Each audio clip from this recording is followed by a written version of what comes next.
Hey guys, it's Lee Helena from Crave. So today I'm going to cut a couple of soaps that I made yesterday. I made a small batch of Naked. And I only made a small batch because I still have some left. So yesterday I made 3 batches. I made Naked, I made honey sugar vanilla, and I made Champa. I think I'm gonna have to replace the strings soon because they seem like if I tighten them up too much, they're gonna break. I already broke one, so there's Naked. It's just plain because it is naked. So. And I did oven process all 3 of these soaps.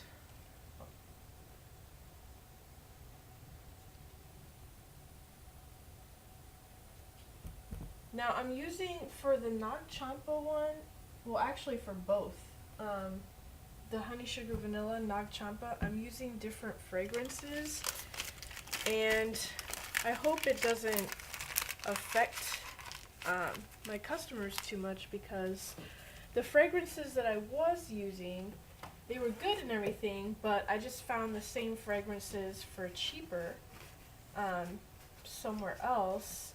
So, and you know, they're relatively the same. It's not like it's, you know, Champa is obviously Champa, you know, from the incense, and then the other one, honey sugar vanilla, is the Lush dupe of Honey I Washed the Kids. So since they are trying to copy, you know, duplicate those fragrances, I figured that it wouldn't be that big of a deal if I switched suppliers, because the scent would be relatively the same. It's not like a black raspberry vanilla that everybody has their own rendition of it. Like, they're actually specifically trying to duplicate the Lush fragrance. So, but of course, everybody's does turn out a little bit different, so even though they are similar, they are still different, and I hope that doesn't affect my customers at all. If it does, then I'm just going to end up having to go back to purchasing the more expensive rendition of those fragrances. So hopefully this goes over well.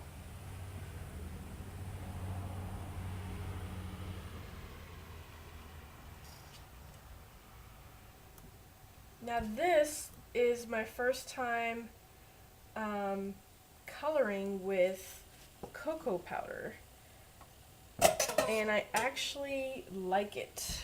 I do like how much more brown it turned out.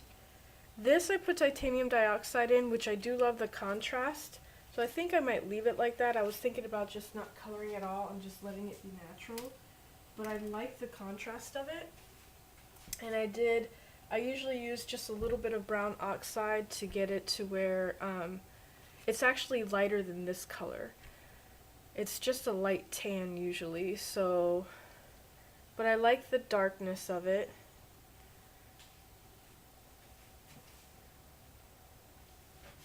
So I think I'm going to stick to doing it this way from now on. I'm not too worried about the edges right now since I bevel them anyway. So there's the top. I'm not sure if you can see that. Okay, you can.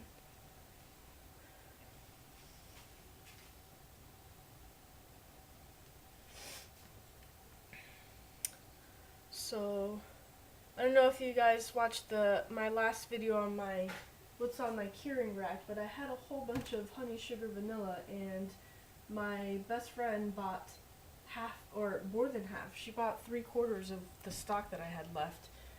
I only have 3, I think, left over, so I had to make more. And then my Champa, I didn't have any left over of my Champa.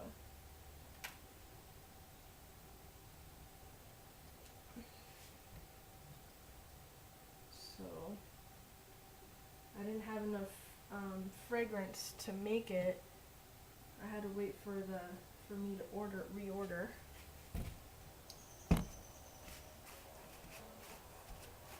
So I'm excited because it is, the end of August, so September's coming up, and not only am I excited because that means that I'm just closer to finally popping with baby number 2, but because of fall, and I haven't been able to do any fall soaps before because I didn't officially start selling my things until the end of October last year. So I've been making them for a while, but I never officially sold it till October of last year, so I never have had a chance to actually make like fall soaps. So I'm really excited, and I got my line ready last night with my scents that I want and my designs and stuff, so I'm excited to start on those this month so they'll have enough time to cure.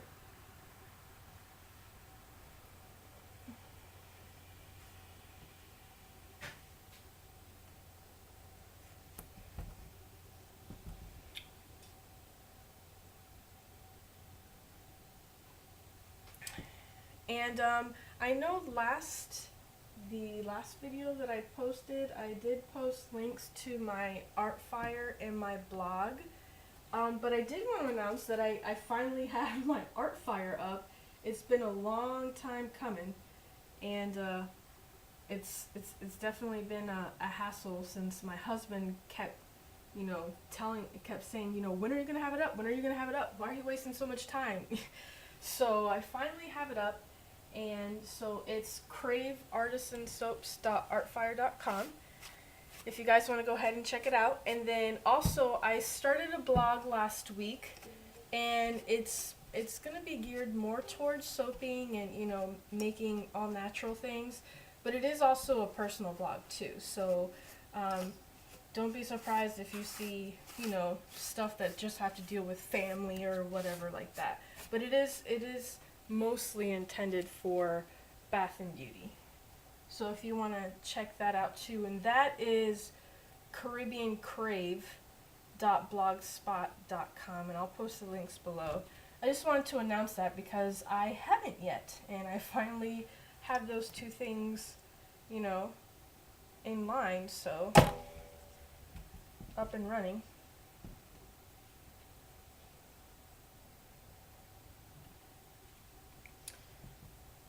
And then let me cut this. I made my molds to where my husband made my molds for me, and the last piece is always like a little bit smaller than a normal slice, and what I do is I cut it in half, and then I cut those halves into thirds, and that creates my sample pieces that I include in every order.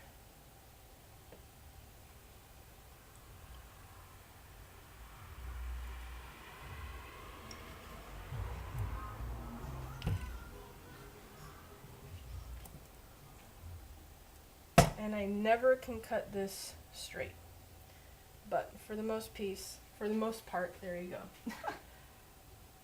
Alright, so there's that. Let me clean this off.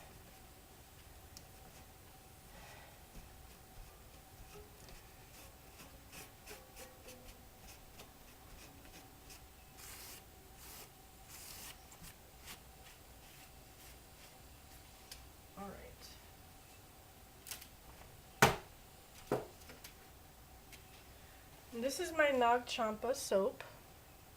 I am going to brush the top of it with oil and sprinkle some glitter on it and then let it dry so the glitter sticks, just like when you brush mica on top of it. Because I liked it like this when I first made it yesterday, and then now I'm thinking it's a little plain, so I kind of want to put glitter on it. And just, it's going to be pink glitter, so it matches. I just want it to be a little bit sparkly, give it a little pizzazz, not too much out of the ordinary.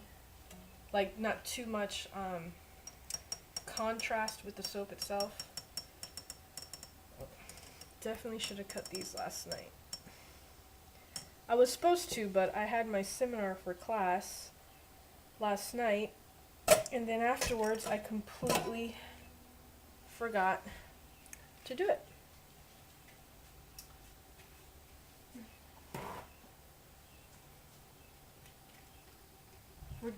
So, because they technically, there's the inside. If you can see the beige or brown. But these technically weren't supposed to be taken out of the oven when I was in my seminar, so afterwards I completely forgot.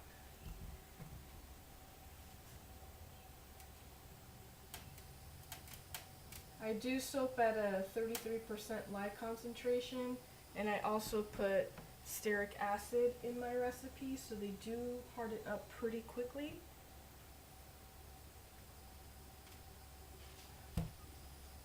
Which, for the most part, is an awesome thing, because I can actually cut most of my soaps super early, and then they can start the curing process, and they cure faster, obviously, because of the water discount.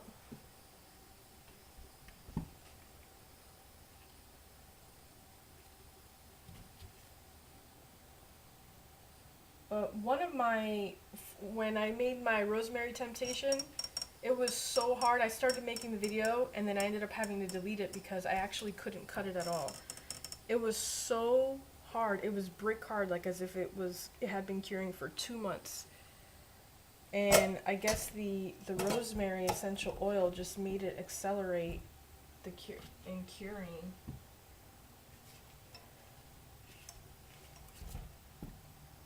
That I actually had to hand cut all of those pieces, that whole loaf.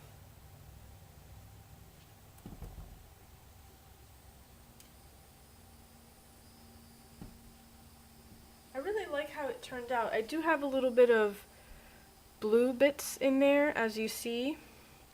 And this one you can see there, I think. To get this color, I actually don't have purple. I bought a purple called Raging Raspberry, and it had an example of it in cold process soap and everything on the computer, and I understand resolutions do differ on computers, but it was a straight up purple color. It wasn't like slightly pink at all. And when I used it to make my Lavender Simplicity soap, it is straight up pink, like as if I used electric bubblegum from Brambleberry. So sorry, I'm rearranging my soaps in here. So I was very disappointed in that, and I need to find a new purple, but since I wanted purple, I originally had purple for my Champa soap, and I didn't have purple on hand. I did have Selene Blue, which I have used before to my advantage because Selene Blue does morph into purple in cold process soap. So what I did, because it tends to turn out a grayish lavender, depending on how much you use and depending on your formula, your recipe. So what I ended up doing is I mixed some Selene Blue with the Raging Raspberry, and this is the color that I got. And this isn't like after curing, it turned this color while I was mixing it, so I knew exactly what I was getting before I poured it, before I took it out of the mold. So it wasn't like I had to wait for it, but there's still some blue specks in there. And then I'm going to test all this out, because sometimes I do have those specks, but you always have to make sure. Of course I test out all my soaps anyways, but I get really weary on the specs, so I actually pick the specs out and test the actual specs themselves. Sometimes it's stearic acid, sometimes it's, other things, so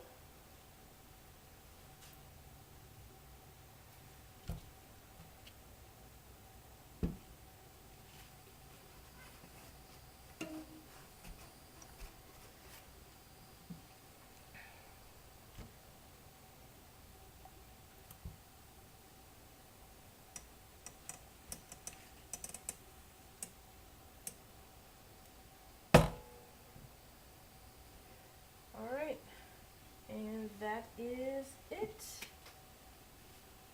Let me see if I can hop you on up over here. Whoa. So there's that, excuse the mess. There's my Nag Champa and honey sugar vanilla. See you guys later. Bye.